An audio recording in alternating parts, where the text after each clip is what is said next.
Our YouTube things only go for 10, and then they have the.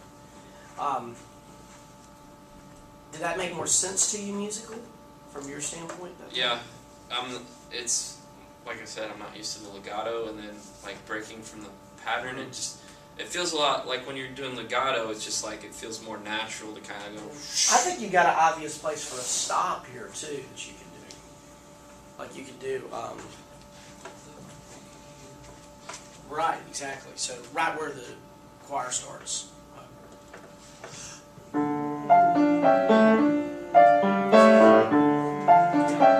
That's not going to mess her up, and it gives you a choir. But it does give them a very strong sense of cutoff there. Mm-hmm. Again, now we kind of went through this phase where we're like, forget about cutoffs. Now we're back to cutoffs, but we're saying cutoffs can be done in a much more sophisticated way than the double hand pack man cutoff, which is what is usually done. Okay? It could be a stop, right? Okay?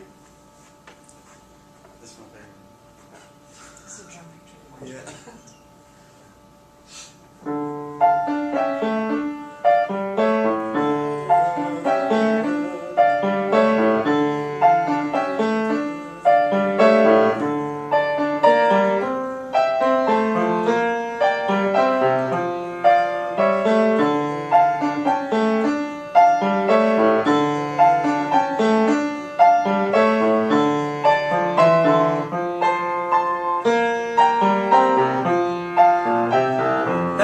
Decide in the end, and we're going to let John pick it up from here in just a second, but you might decide in the end that you want some staccato and some legato.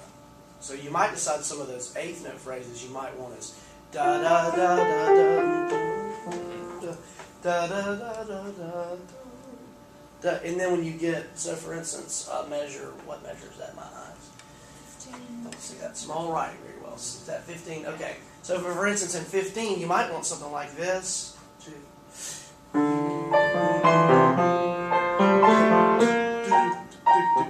then when you get to the 16th, go back to like staccato. So what I'm doing, let me show you again. I'm doing espressivo legato for 2 measures. I'm doing a little melded gesture on the half note, and then I'm going back to light staccato when I get to measure 17. Okay, all right, watch that again.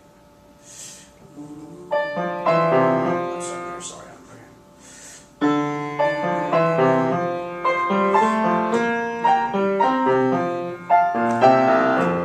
and see, what she's playing doesn't tell me anything about what the choir's doing in 17.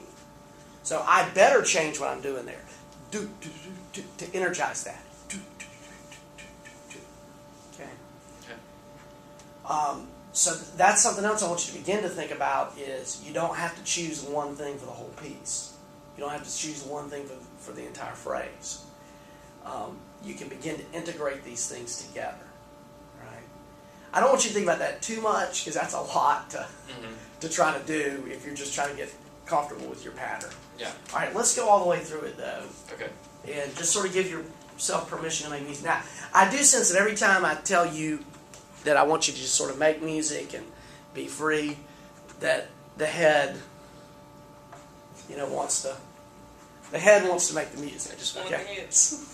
Well, and to be honest, as long as the curtains are closed and nobody sees you acting kind of strange, if you're working on a piece that you have a recording for, moving the whole body, or in rehearsal, I think moving the whole body is very effective. And getting the choir to move their bodies, I think that's very effective. But then you have to rein it back down for your conducting and say, can I make that happen with just my gesture? All right, from the beginning.